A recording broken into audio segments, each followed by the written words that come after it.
Wake the f*** up, samurai. We have a city to burn.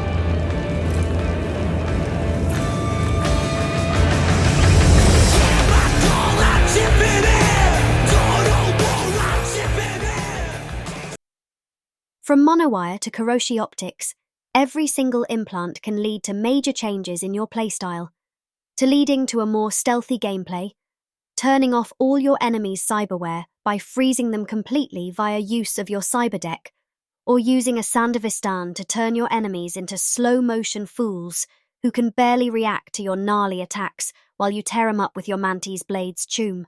Crafting. The crafting system seems to see a lot more use in Update 2.0 than prior updates. Iconic weapons now follow some weird level-based progression which I don't totally understand, where they change rarity based on your level, but you can still find white or tier 1 level weapons that enemies are carrying. Nothing seems to be locked to your street cred. Street cred only seems to give you a discount. And most of the time, I didn't see the need to buy non-iconic weapons, because they just didn't hold up damage-wise to the iconic weapons. I was also able to keep my chrome a higher rarity level than what could be bought from Ripper docks, and it would end up being cheaper to buy junk from the junk vendors to upgrade my chrome than it would be to just buy new chrome. Perks. The perk changes for the most part have been very, very solid. However, the same can't be said of the changes relating to the gorilla arms, mantis blades and monowire, as they feel very weak. I plan on doing a cyberdeck only run in the near future, mainly because the cyberdeck has a lot of major buffs and changes to how well it works versus enemies. The weapon play still feels good overall. I played with melee weapons for a bit.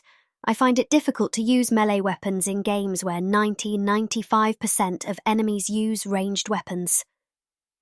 I'm not saying that all enemies should be swapped to using almost all melee combat, but melee in games with heavy gun combat just kind of feels either weak or too strong, and there doesn't seem to be much balance between that. Changes for the worse. In the prior perk tree, there was a perk that auto-scrapped everything that you picked up. They removed it fully. Why? I do not know at all why they did that. They didn't even bundle it into the Lucky Day perk, which gives you an extra plus 25% crafting components from looting. I did an absolutely incredible amount of crafting, whether it came from buying basic chrome and maxing it out with crafting earlier than you would be able to with just buying it, to keeping my iconic weapons up to par with the rarity of weapons I was finding on the ground. There is no setting in the menu to automatically deconstruct items as far as I'm aware, and just having to hand deconstruct everything is an annoyance. It doesn't make the game unplayable, it just adds more tedious repetitive stuff to gameplay. Along with those gameplay changes, they removed all attachments for Tromi, no extra fancy add-ons you can slot into your Chrome anymore. The only thing that has an attachment slot is the monowire, which I can't even figure out how to mod.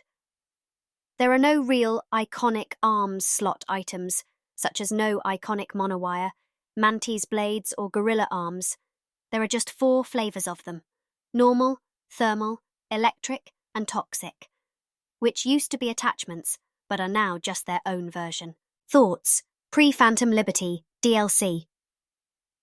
They have promised quite a lot, pre-Phantom Liberty DLC, including new vehicles, new clothing, gear, new weapons, new chrome aka cyberware, for the new tunes to Cyberpunk.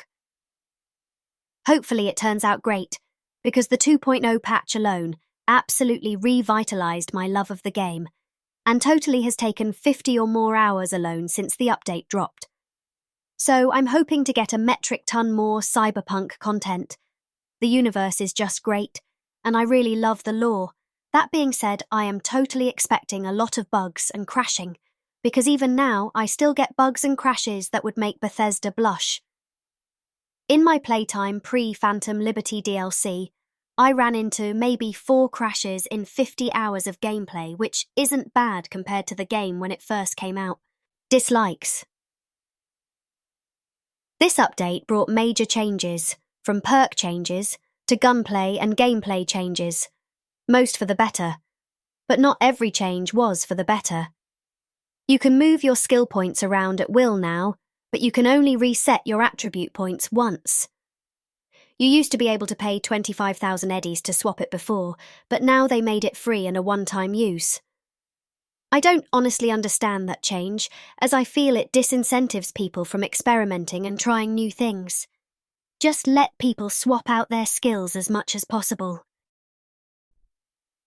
All right, Chooms, you made it to the end of the video and didn't get iced. That's good. Glad to hear it. A fixer reached out through the net to let the news loose that there is a Cyberpunk 2077's sequel in the works, and it's even got a code name, Project Orion and Project Hader.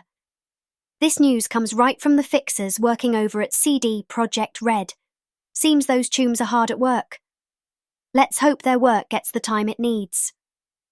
Also, Chooms, don't forget the Cyberpunk 2077 multiplayer update. Gone but not forgotten. A special thanks to my Patreon members. Please don't forget to subscribe. Hitting the bell lets you keep up to date on my uploads here on YouTube.